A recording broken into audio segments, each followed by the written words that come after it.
তোমার যাওয়া চলবে না। আমি জব পেয়ে গেছি, আমাকে যেতেই হবে। তোমার যাওয়া চলবে না, কারণ তুমি গেলে আমার বোনের কলেজ পড়াশুনো কে দেখবে? বাবাই কে দেখবে?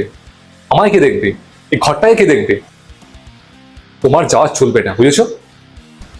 আমাকে যেতেই হবে, আমি যাব।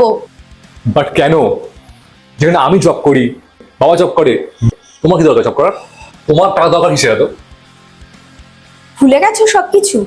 আমি তো যাচ্ছি তোমাদেরই কারণে। মানে? ভেবে দেখো, সব ভুলে গেলে এত তাড়াতাড়ি? আমি তোমাদের কারণেই যাচ্ছি। তুমি কি বলতে চাইছো? আমি যখন এই সংসারের জন্য এত কিছু করতাম, তখন তোমরা কি করেছিলে আমার সাথে? দিনের পর দিন আমাকে নিয়ে খোঁটা মেরেছিলে তোমরা, আমি কিছু করতাম না বলে। আমার জব ছিল না, আমার টাকা নেই বলে 24টা ঘন্টা আমাকে অপমান করতে। আমার জব ছিল না বলে তোমরা যখন বেরোছো তখন আমাকে যেমন ইচ্ছে অপমান করে গেছো। তোমরাই ভেবে দেখো। সরজিৎ, হ্যাঁ বলো। তোমার সাথে কিছু কথা ছিল। বলো, কি কথা?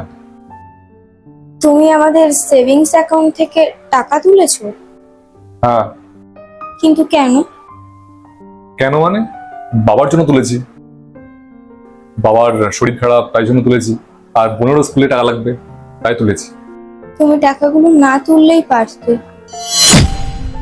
ওগুলো তো আমার জন্য গুছিয়ে রেখেছিলে। দেখো শোনো, এটা আমার টাকা, ঠিক আছে?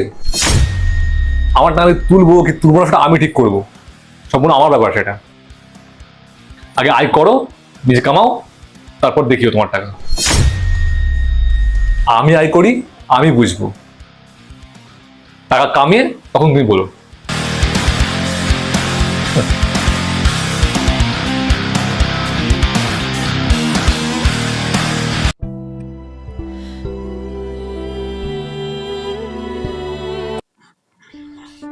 বাবা, বলো। একটা কথা বলার ছিল। আসলে আপনাদের এতগুলো জামা কাপড় না আমার কাচতে খুব সমস্যা হয়, তাই যদি কোনো রকম ভাবে একটা ওয়াশিং মেশিনের ব্যবস্থা করে দিতেন খুব ভালো হতো।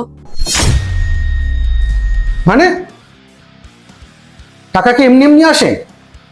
কিনতে বললে হয়ে গেল? তুমি তো বলেই